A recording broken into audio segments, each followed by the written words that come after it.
এই জীবন যেন বহতা নদীর মতো, চলার পথে কত বাঁক মোহনা শত, আছে আরো দ্বন্দ্ব আলো আধারের, বেছে নিতে হবে তাই পথ আমাদের। আসসালামু আলাইকুম রহমতুল্লাহ। দূরের এবং কাছের, দেশের এবং প্রবাসের সম্মানিত দর্শক শ্রোতা, প্রীতি এবং শুভেচ্ছা জানিয়ে শুরু করছি এনটিভির সাপ্তাহিক অনুষ্ঠান লাভেলো নিবেদিত আলোকপাত। আপনাদের সাথে আছি আমি শরীফ বায়েজিদ মাহমুদ। দর্শক, আজ আমরা এই অনুষ্ঠানে আলোচনা করব মানব জীবনে মহামারী, বর্তমান সময়ে সবচেয়ে আলোচিত বিষয় যেটি। তো এই গুরুত্বপূর্ণ বিষয়টি নিয়ে আলোচনা করার জন্য স্টুডিওতে উপস্থিত রয়েছেন আপনাদের পরিচিত মুখ, বিশিষ্ট ইসলামী ব্যক্তিত্ব, মিডিয়া পার্সোনালিটি ডক্টর মীর মনজুর মাহমুদ। আসসালামু আলাইকুম রহমতুল্লাহি ওয়া বারাকাতুহু। শায়েখ, অনুষ্ঠানে স্বাগত জানাচ্ছি আপনাকে। আপনাকে ধন্যবাদ। আমরা যে টপিকটা আজকে আলোচনা করব, মানব জীবনে মহামারী। শুরুতেই যদি আপনি আমাদের দর্শকদের উদ্দেশ্যে বলেন যে আসলে মহামারীটা কি, এর ইসলামী দৃষ্টিভঙ্গিটা কি, শুরুতে যদি একটু ডেফিনিশন দিতেন। আলহামদুলিল্লাহ, ওয়াসসালাতু ওয়াসসালামু আলা রাসূলিল্লাহ, বাদ। সুপ্রিয় উপস্থিতি, আসলে মহামারী কি, এই প্রশ্নটি এখন আমাদের সবার কাছেই একটা বড় জিজ্ঞাসা। আজকে গোটা দুনিয়া জুড়ে যে অবস্থা আমরা পার করছি, এটিকে আমরা বাংলাতে মহামারী, অতিমারী বলছি, ইংরেজিতে প্যান্ডেমিক বলছি। তো এটা সম্পর্কে নানা সংজ্ঞা আপনারা পাবেন। আমি সহজ করে যদি বলতে চাই, সেটা হলো যে আসলে কোনো ইনসিডেন্ট বা কোনো ঘটনা প্রবাহ যদি একটা সময়কাল অথবা দীর্ঘ সময়কাল কোনো একটা অঞ্চল বিশেষ অথবা গোটা দুনিয়াব্যাপী চলমান থাকে এবং যার প্রেক্ষিতে ওই এলাকার মানুষেরা অপারগ হয়ে পড়ে, সক্ষমতা হারিয়ে ফেলে এবং সেটি মানুষের নিয়ন্ত্রণের বাইরে চলে যায়, এমন একটি মানে কমপ্লিটলি মানুষের নিয়ন্ত্রণ বহির্ভূত এমন কোনো অনাকাঙ্ক্ষিত রোগ, ঘটনা, প্রাকৃতিক অবস্থান, এই সবগুলোকে আমরা মহামারী বলতে পারি। আর আমরা তো জানি যে মানুষের জীবন বেঁচে থাকার জন্য যত উপকরণ আছে পৃথিবীতে, আলো, বাতাস, পানি, তারপরে রোগ বালাই, যা কিছুই বলেন, ফসলাদি, এর কোনোটারই যদি ব্যতিক্রম হয়ে থাকে, অতি রোদ হলে যেমন খরাতে মানুষের জন্য সমস্যা হয়ে যায়, অতিবৃষ্টিতে বন্যা তৈরি হয়, ঠিক তেমনইভাবে অসুখ বিসুখে মানুষকে এভাবে যে আক্রান্ত করে থাকে এবং মানুষ যখন সক্ষমতা হারিয়ে ফেলে তখন সেটাকে মহামারী বলে। জাতিসংঘের দেওয়া অনেকগুলো সংজ্ঞা আছে, তার মধ্যে একটা সাধারণ সংজ্ঞা হচ্ছে এমন যে যখন কোনো রোগ বা ব্যাধি গোটা পৃথিবীব্যাপী অথবা একটা বিরাট সংখ্যক মানুষের মধ্যে ছড়িয়ে পড়ে এবং সেটাকে মানুষ নিয়ন্ত্রণ করতে পারে না, সেটিকে জাতিসংঘের বিশ্ব স্বাস্থ্য সংস্থার পরিভাষায় এটাকে মহামারী বা প্যান্ডেমিক বলেছে, এবারে বলেছে, বিগত সময়ে বলেছে। সেই হিসাবে তাহলে তো আমরা বর্তমান যে করোনা পরিস্থিতি বা কোভিড-19 যেটাকে আমরা এটাকে মহামারী বলতেই পারি। অবশ্যই এটা মহামারী, এবং নিকট অতীত শুধু নয়, ইতিহাসের অন্যতম একটা রিমার্কেবল, মনে রাখার মতো একটা মহামারী, যেটা মানুষকে, গোটা দুনিয়ার মানুষকে একই সাথে আজকে মৃত্যু মিছিলে সামিল করেছে। যারা মৃত্যু মিছিলের বাইরে আছে, আমার মনে হয় শিশু এবং বুদ্ধি কম, উপলব্ধি শক্তি যাদের কম, তার বাইরে আতঙ্কিত নয় এমন কোনো মানুষ আপনি পাবেন না। জি জি, ধন্যবাদ। আমরা মুসলমান, আমরা যারা ইসলামে বিশ্বাসী, আমরা যারা ইমানদার বা আমরা মুসলিম হিসাবে, এই যে বর্তমান প্যান্ডেমিক সিচুয়েশন যেটা আপনি একটু আগে বললেন, তাহলে এটাকে কিভাবে আমরা গ্রহণ করব বা মহামারীকে আমরা কিভাবে গ্রহণ করতে পারি? আপনি খুব চমৎকার বলেছেন। আসলে দুনিয়ার জীবনে মানুষের যতগুলো ঘটনা প্রবাহ এসে থাকে, এগুলোকে ইসলাম মুসলিমদের, বিশ্বাসীদের কতগুলো সংজ্ঞায় অভিহিত করেছে। সেই সংজ্ঞাগুলোকে বিশ্লেষণ করলে বোঝা যায় যে এ জাতীয় ঘটনা কখনো পরীক্ষা হিসাবে আসে, কখনো শাস্তি হিসাবে আসে, কখনো সতর্কতা জানাবার জন্য আসে, কখনো বা উপলব্ধি জাগাবার জন্য আসে। চারটা ধরনের আমরা, মানে একজন মুমিন 4 ধরনের অবস্থানে নিতে পারে এই ধরনের অবস্থায়। যেমন পরীক্ষা হিসাবে কোরআন কারিমে সূরা বাকারার মধ্যে আল্লাহ তাআলা বলছেন ওয়ালানাবলুওয়ান্নাকুম বিশাইয়্যিম মিনাল খাউফ ওয়াল জু' ওয়া নাকসিম মিনাল আমওয়াল ওয়াল আনফুসিয়াস সামারাত ইলা আখিরিল আয়া। এই আয়াতের শেষ পর্যন্ত আল্লাহ তাআলা বলছেন যে জীবন যাদের আছে আমি তাদেরকে অবশ্যই পরীক্ষা করব, মৃত্যু, ক্ষুধা, দারিদ্র্য এই জাতীয় কতকগুলো জিনিস দিয়ে বলছেন আমি পরীক্ষা করব। এই জায়গাটায় যখন সে ধৈর্য ধারণ করবে আল্লাহ বলছেন যে তার সাথে আমি আছি, তারা আমাকে পাবে। আবার অন্যত্রে আপনি পাবেন যে ইন্না মা'আল উসরি ইউসরা, আপনি গতকাল ভালো ছিলেন, আজকে আপনি খারাপ থাকতেই পারেন, কিন্তু আপনি মনে করেন না যে এই খারাপই শেষ, আপনার জন্য নিশ্চয়ই ভালো অপেক্ষা করছে। অর্থাৎ ভালোর পরে খারাপ, খারাপের পরে ভালো, সুখের পরে দুঃখ, দুঃখের পরে সুখ। এই মানে অল্টারনেটিভ যে সিচুয়েশন মানুষের জীবনে, এটা কোরআন মানুষকে জীবন বোধ দিতে গিয়ে এটি জানিয়েছে। আবার ধরেন সূরা রুমের 41 নম্বর আয়াতে আল্লাহ তাআলা বলছেন যে যাহারাল ফাসাদু ফিল বাররি ওয়াল বাহরি বিমা কাসাবাত আইদিন নাস, যে জলস্থলে মানুষ যত ধরনের বিপর্যয়ের সম্মুখীন হয়ে থাকে এগুলো মানুষের কৃতকর্মের ফল আছে। এবং এখানে আল্লাহ তাআলা বলছেন যে কেন বলছে যে লিযিকাহুম বাদাল্লাযী আমিলু, যে মানুষদের মধ্যে যারা কিছু অন্যায় বাড়াবাড়ি করেছে এই জাতীয় মানুষদেরকে তাদের কৃতকর্মের স্বাদ বোঝাবার জন্য আমি এই অবস্থানগুলো পরিবর্তনগুলো দিয়ে থাকি। কেন? যে লাআল্লাহুম ইয়ারজিউন, যে মানুষের যেন তার ভুল থেকে বাড়াবাড়ি থেকে আবার ফিরে আসে। সুতরাং আমি 4টা জিনিস বলেছি যে একজন মুসলিম 4টা দৃষ্টিভঙ্গিতে এটাকে দেখবে, শাস্তি হিসাবে দেখবে, পরীক্ষা হিসাবে দেখবে, সতর্কতা হিসাবে দেখবে, রিয়েলাইজেশন সেলফ ক্রিটিসিজমের জায়গা থেকে দেখবে। এখানে ব্যক্তি দেখবে, উম্মাহ দেখবে, তার সমাজ, দেশ, রাষ্ট্র এগুলো বিবেচনা করবে। নবী সাল্লাল্লাহু আলাইহি সাল্লামের রিজন হিসাবে বলেছেন যে যখন কোনো সমাজে আপনার এই অন্যায় অশ্লীলতা ছড়িয়ে পড়ে তখন সেই সমাজ, সেই দেশে আল্লাহ তাআলা নানা ধরনের প্লেগ বা এই জাতীয় মহামারী দিয়ে থাকেন যেটা মানুষের নিয়ন্ত্রণের বাইরে। এগুলো ওয়ান রিজন, বাট এটা হলেই যে হবে তা না, এর বাইরেও আরও কারণে মানব ইতিহাসে মহামারী বারবার এসেছে। আরেকটি জিনিস একটু আমি দর্শক শ্রোতাদের জন্য বলতে চাচ্ছি, সেটা হলো মহামারী কিন্তু নানা ধরনের আমরা পেয়েছি। কোনো মহামারী দশকের পর দশক ধরে গেছে, শতাব্দী পার করেছে, দশক পার করেছে, বছর পার করেছে, কোনোটা আবার 3 দিনেও গেছে, 3 দিনে একটা বিরাট এলাকা এক তছনছ করে দিয়েছে।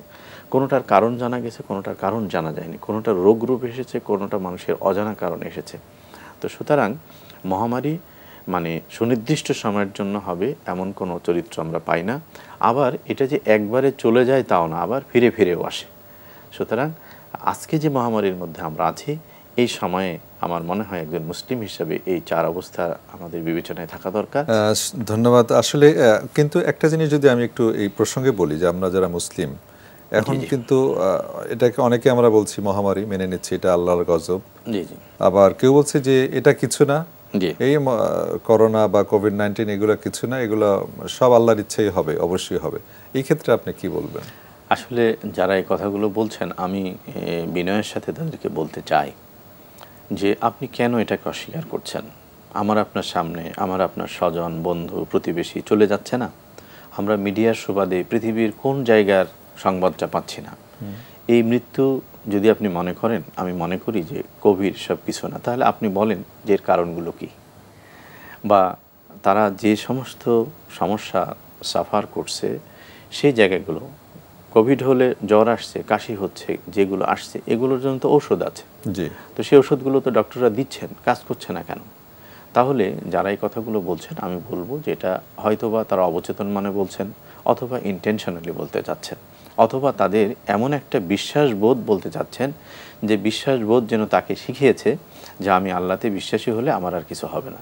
কিন্তু আমি একটু আগেই বললাম যে কোরআন তো আমার জীবনবোধটাকে কি বলছে? কোরআন আমার জীবনবোধকে বলছে এটা ফুলের কোনো পথরেখা না, এটা হলো ভালো এবং মন্দ দিয়ে সাজানো একটি সময়কাল, পরীক্ষা এবং প্রাপ্তির, শকর এবং সবর দিয়ে ভরা হচ্ছে মুমিনের জীবন। মুমিনের জীবনে দুটো স্ট্যাটাসের বাইরে আর কোনো স্ট্যাটাস থাকে না গোটা মুমিনের জীবনে। হয় সে শকর অবস্থায় থাকবে, অর্থাৎ প্রাপ্তিতে সে ভালো থাকবে, আল্লাহর কৃতজ্ঞতা প্রকাশ করবে, অথবা সে এমন পরীক্ষায় থাকবে হারিয়ে অথবা হারানোর বেদনায়, যখন সে আল্লাহ তাআলার প্রতি ধৈর্য ধারণ করবে। তো সেই জন্য আসলে মুসলিম জীবনে, মানুষের জীবনে এ ধরনের মহামারী বা সমস্যা আসাটাকে ইগনোর করাটা আমি ওই 3 অবস্থার বাইরে বলতে পারবো না। একটা আমরা কি এটাকে অজ্ঞতা বলতে পারি? এক্স্যাক্টলি। একটা হলো যে বিশ্বাসের প্রতি আপনার বিশ্বাস বোধের প্রতি ত্রুটি আছে, দ্বিতীয়ত এটাকে ইন্টেনশনালি বলতেছেন, অথবা তারা অবচেতন মানে না জেনে বলতেছেন।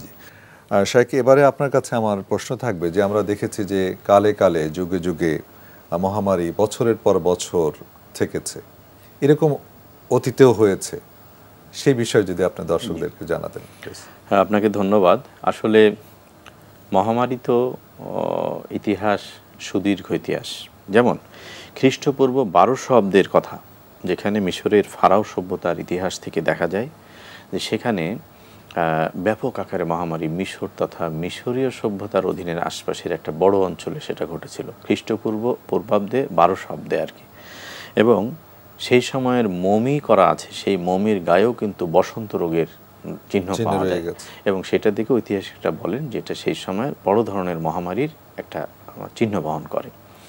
আরেকটা আছে হলো খ্রিস্টপূর্বাব্দে 430 অব্দ, 430 খ্রিস্টপূর্বাব্দে।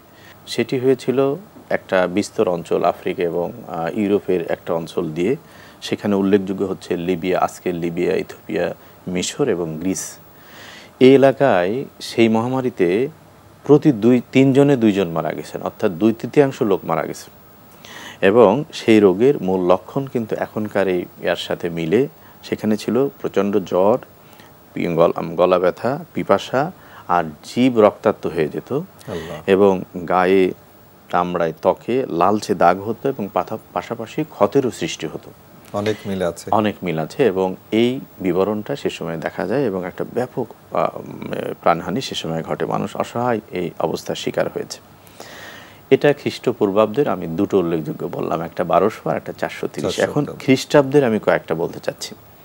খ্রিস্টাব্দের যেমন 540 খ্রিস্টাব্দে আমরা যে মহামারীর ইতিহাস পাই সেটা হলো জাস্টিনিয়ান প্লেগ বলা হয়। আপনারা এর সাথে পরিচিত নামের সাথে, যে মিশর থেকে এটা ছড়ায়। যেমন এবারে আমরা কোভিড-19কে আমরা চীন থেকে ছড়িয়েছে বলছি, প্রত্যেকটা মহামারী কোনো একটা জায়গা থেকে উৎপত্তি হয়ে ছড়িয়ে পড়ে বিভিন্ন জায়গায়। সেটি ছিল 541 খ্রিস্টাব্দের জাস্টিনিয়ান প্লেগটা আপনার মিশর থেকে শুরু হয়েছিল এবং পরবর্তী 2 শতাব্দী ধরে চলেছে। 2 শতাব্দী। আমরা যেমন কোভিড নিয়ে চিন্তা করছি 1 বছর হয়ে গেল, কয় মাসে বিদায় নেবে, কিন্তু সে সময়ের গোটা দুনিয়াকে প্রায় 200 বছর অপেক্ষা করতে হয়েছে।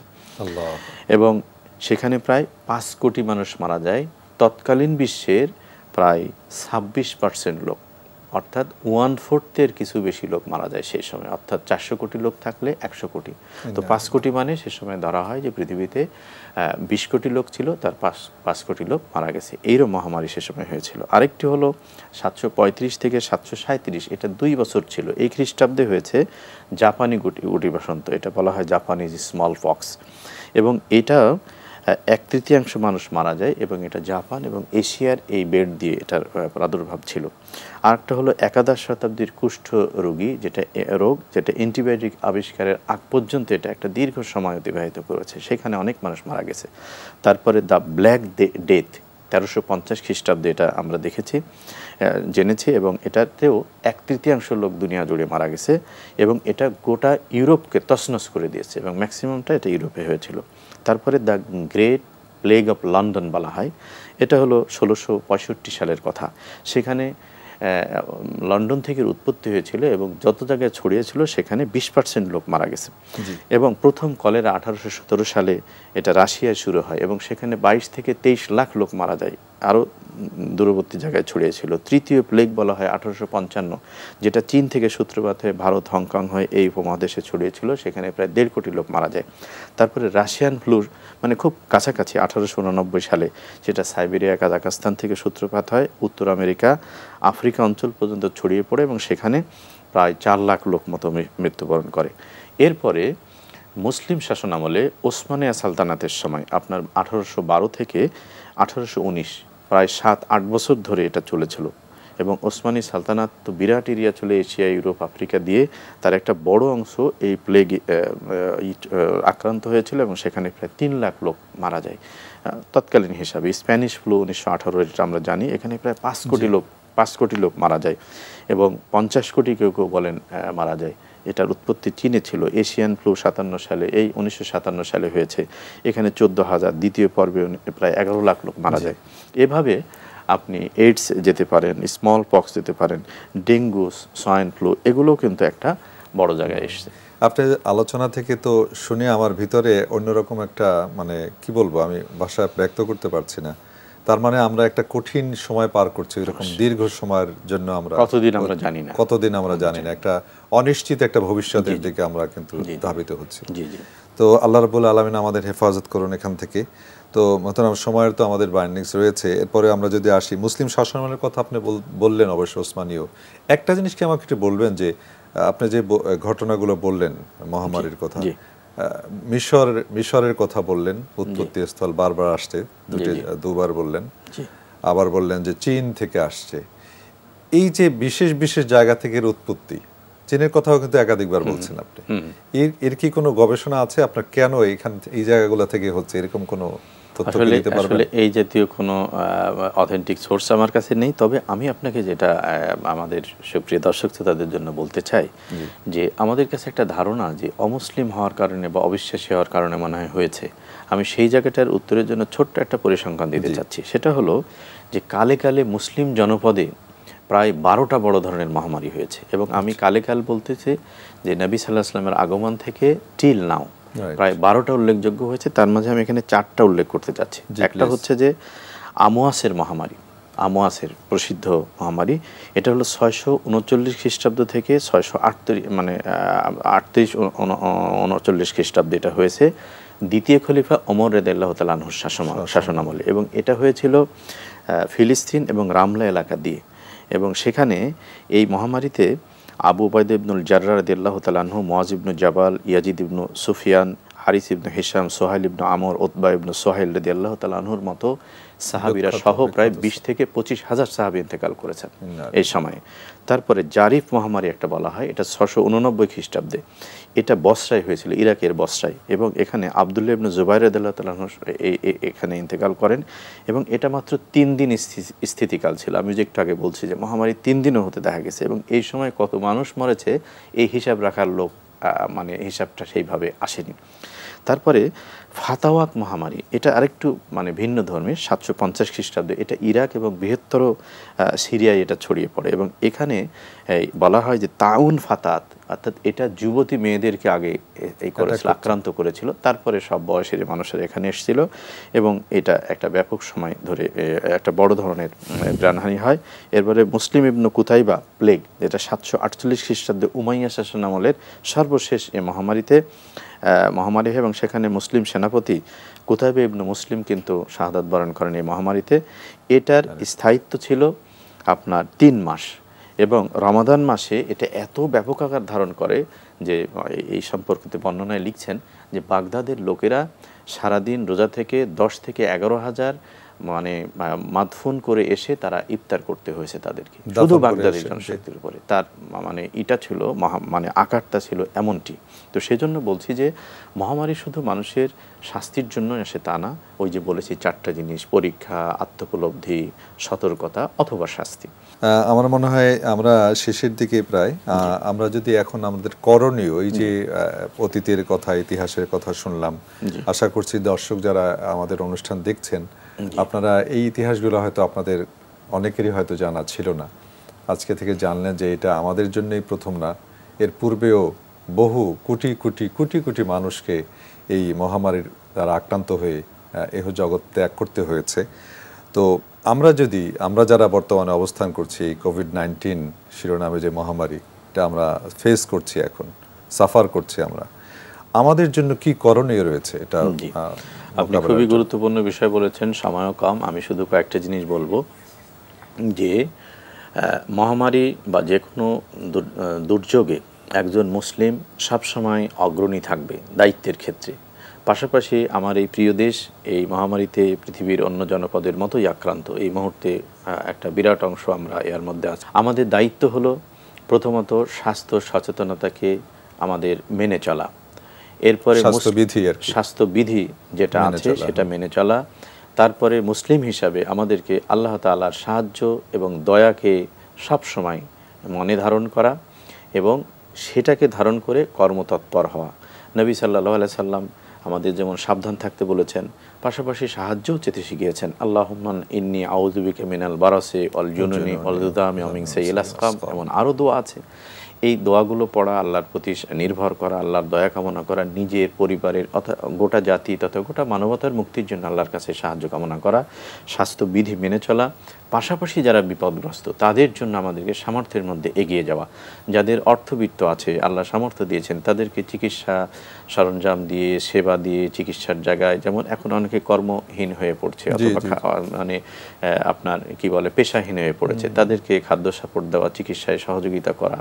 আবার সরকারের উদ্যোগের সাথে সাথে এই সর্বাত্মক দুর্যোগে চিকিৎসা সরঞ্জাম যেমন অক্সিজেন সিলিন্ডার, তারপর ওষুধপত্র, মাস্ক, তারপরে আমরা শুরুর দিকে দেখেছি যে আপনার অ্যাপ্রন শহর সব ধরনের সহযোগিতার হাত আমার দেশের একটা বড় সংখ্যক মানুষ এগিয়েছেন, হাসপাতাল করে দিয়েছেন, ওয়ার্ডে সাপ্লাই দিয়েছেন। অর্থাৎ এই বিপন্ন মানুষের পাশে আমি আপনি দাঁড়াতে যেন ভয় না পাই, এটি কিন্তু আমার আপনার ইমানের দাবি, নাগরিক দায়িত্ব, মানবিক দায়িত্ব। সুতরাং এই জায়গাতে আমাকে আপনাকে রোগকে দেখে ভয় পেয়ে চুপ থাকার কোনো সুযোগ নাই, বরঞ্চ সাবধানতা অবলম্বন করে সব ধরনের সামর্থ্য নিয়ে এগিয়ে যাওয়া। আমি মনে করি এটা ইমানের দায়িত্ব, এটা নাগরিক দায়িত্ব, এটা মানবিক দায়িত্ব। এটি আমি বিশেষভাবে দর্শক শ্রোতাদের কাছে আরজ করতে চাই। অসংখ্য ধন্যবাদ শেখ, আপনি অনেক গুরুত্বপূর্ণ তথ্য সমৃদ্ধ আলোচনা আমাদেরকে দর্শকদেরকে উপহার দিলেন। আপনাকে অসংখ্য ধন্যবাদ জানাচ্ছি। আপনাকে অনেক ধন্যবাদ। দর্শক, মানব জীবনে মহামারী, এই আলোচনা থেকে আমরা জানতে পারলাম অতীত আজকের মতো মহামারী ছিল, যার মাধ্যমে কোটি কোটি কোটি কোটি মানুষ পৃথিবী ছেড়ে চলে গেছেন।